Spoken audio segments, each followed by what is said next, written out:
The stars are shining in every direction, the ghost field is barely noticeable. It's a wonderful day here in the Astral realm. Hello, I hope you're doing well. My name is Endeavorance, and welcome to episode 4 of Podcast from a Desk in the Astral realm.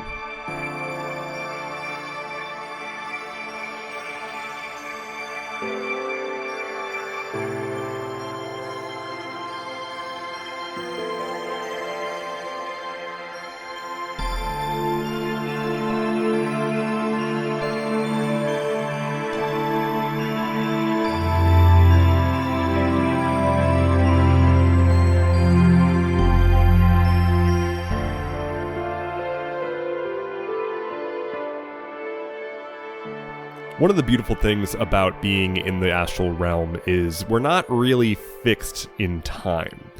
And one of the side effects of that is my coffee cup, since it is also unstuck in time, sometimes just has more coffee in it. It's a nice little benefit. The downside being that sometimes you go to take that first sip and it's already empty. So, you know, double-edged sword, generally pretty good though. But let's go ahead and jump right into this episode with a little bit of history from Earth.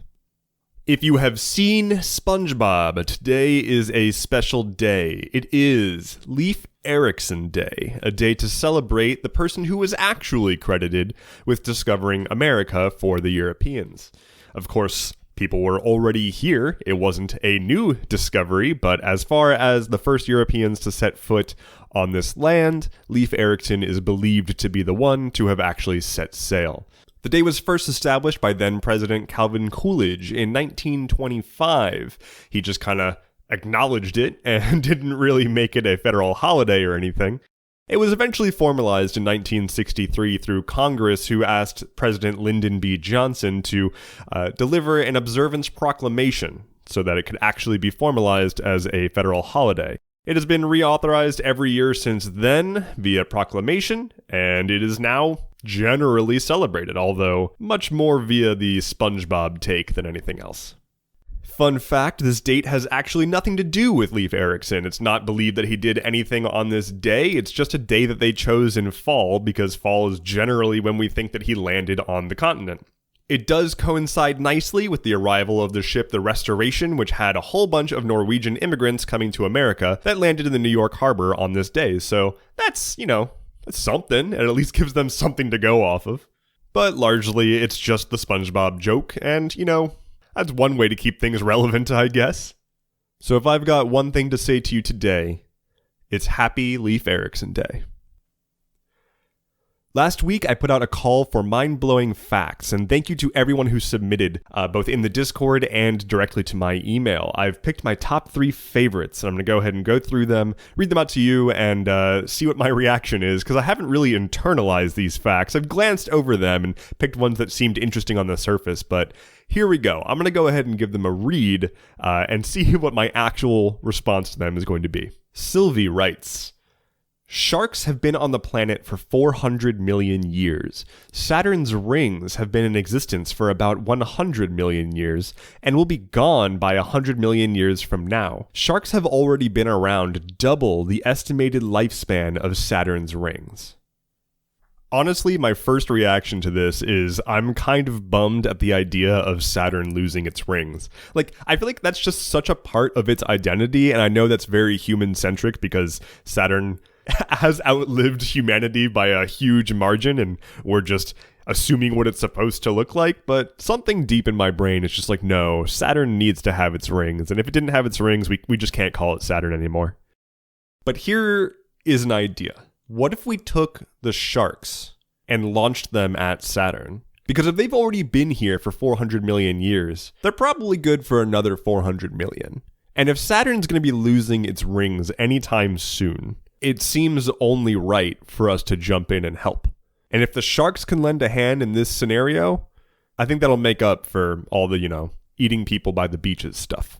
I believe as I go through these, you're going to notice a theme, because almost all of these are animal stuff. Partially because Sylvie wrote in a bunch of really great animal facts, and partially because I like animals.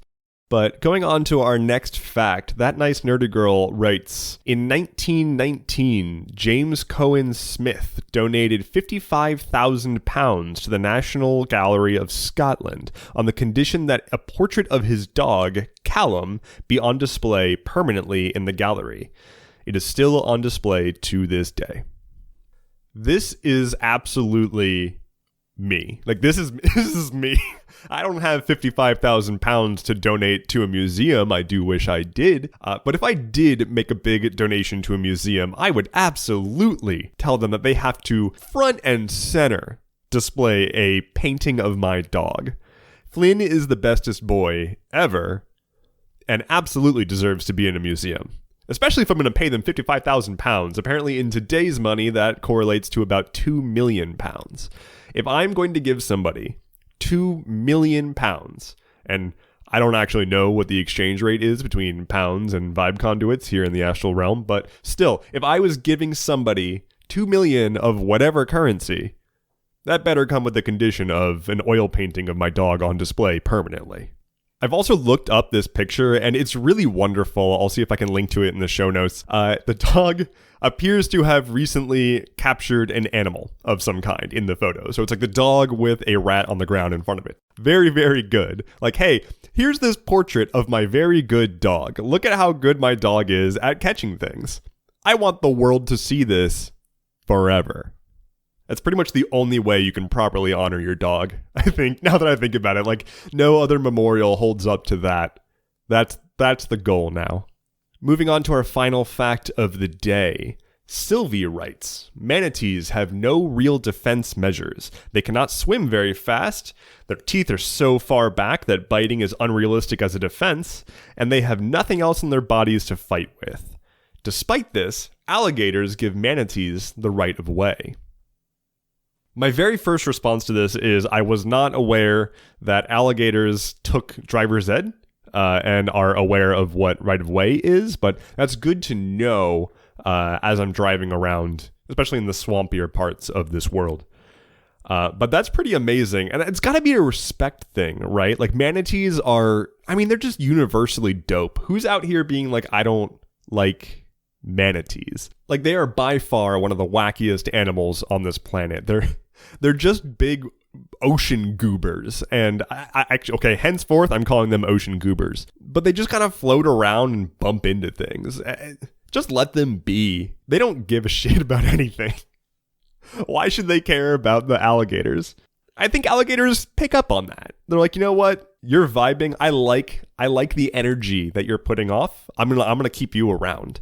Because sometimes after a long day of chomping and snapping my jaw, you just need someone to cast a chill-ass vibe so that you can help pick it up.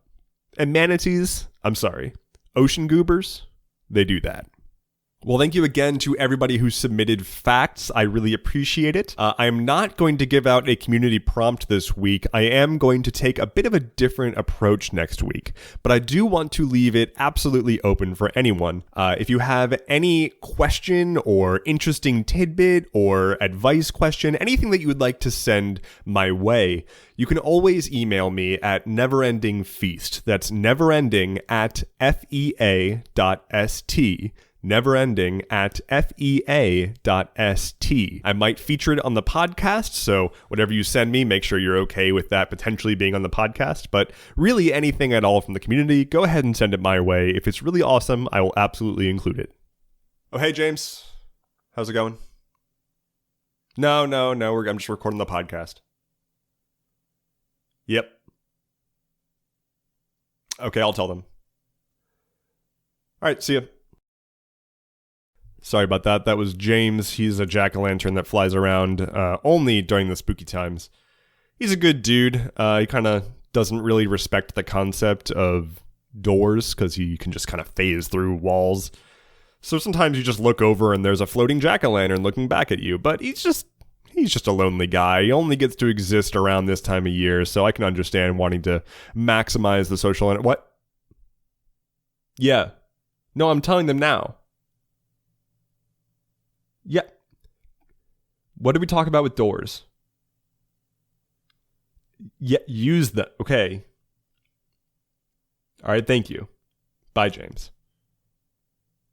If you've seen or listened to pretty much anything else I've ever said on any platform ever, it should be of no surprise to you that I am not much of a fan of our boy Elon Musk, and I'm sorry to have said that name into your ears just now. I know that it's typically not worth it, but it's what I more or less want to talk about here for just a little bit, and it's not really about him directly, I promise.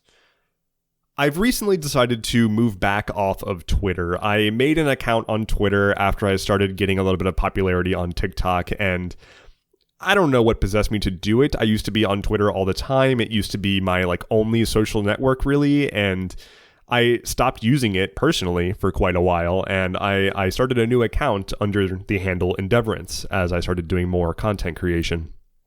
I don't have a very large following there, and I'm perfectly okay with that, because Twitter kind of sucks.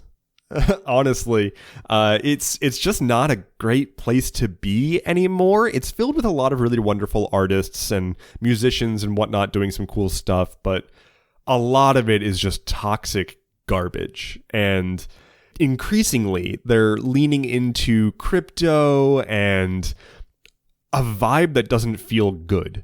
They're catering to, I think, the wrong people. And with the stuff going on with Elon Musk buying Twitter and the will they won't they crap and the potential future of the platform once that deal does go through, I don't want to be anywhere near it. So I'm going to keep my Twitter account, but I'm going to have it in maintenance mode. It's going to be available for if you want to follow me there. If you do use the platform, by all means do that and follow me. I'm going to be cross-posting everything that I do that's important to the Twitter account. So YouTube videos, major updates, stuff like that. But I've instead moved over to Tumblr. I've made a Tumblr blog. You can find it at blog.endeavorance.camp.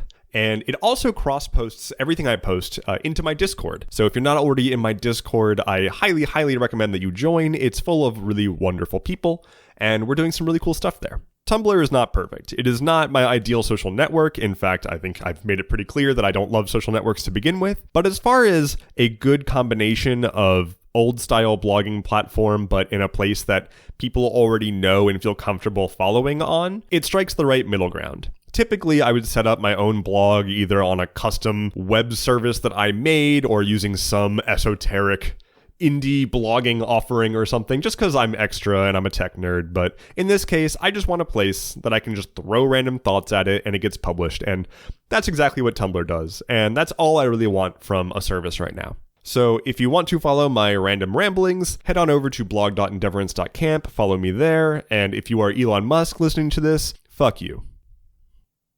The last thing I want to talk about today are some parting thoughts, and specifically this time I want to talk about organizing your brain in general and just getting that information out of your head. It was until pretty recently that I was feeling quite overwhelmed with all of my content creation stuff. I was feeling increasingly frantic and overwhelmed and like everything had to be done all the time and like I was constantly forgetting something. And I don't know when this happened, but I realized that a large part of it was because I had stopped journaling and I had stopped maintaining my task list and whatnot.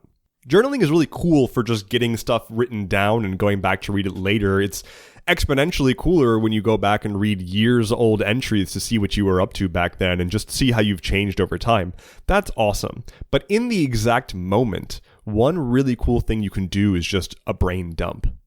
Everything that's on your mind, everything you can possibly think of in a given moment, just write it down.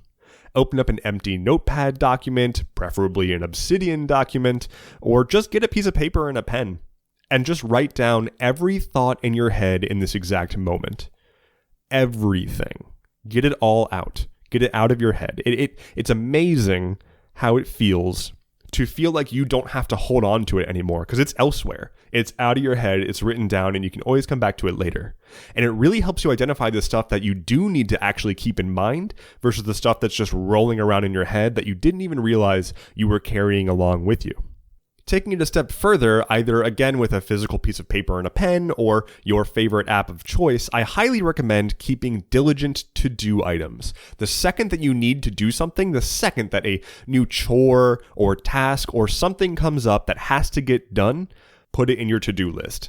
It doesn't have to get done this exact moment, but if you don't want to lose track of it, write it down. because you will eventually forget to do something otherwise.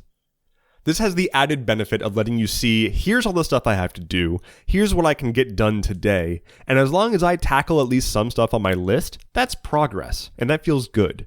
It's important to acknowledge that you're going to get overwhelmed with to-do items, but it's even more important to realize that once you're getting overwhelmed, you can take that time to go through your list and see what's not important, either push it way out in terms of due date, or just get rid of it entirely if it doesn't actually need to be done. If you've been procrastinating on it for a while and nothing is really going to get hurt if you don't ultimately do it, then screw it. Put it off. Make a new list that's a maybe someday list and put it there. But in general, just get the stuff out of your head. Free up that space to just be with yourself for a little while instead of having to hold on to all those thoughts and having everything be so loud and pulling you in every direction to the point that you just can't even focus anymore. But with that said, I'm going to end it here. Thank you so much for spending some time with me, and thank you for listening to episode 4 of Podcast from a Desk in the Astral Realm. Take care and be well.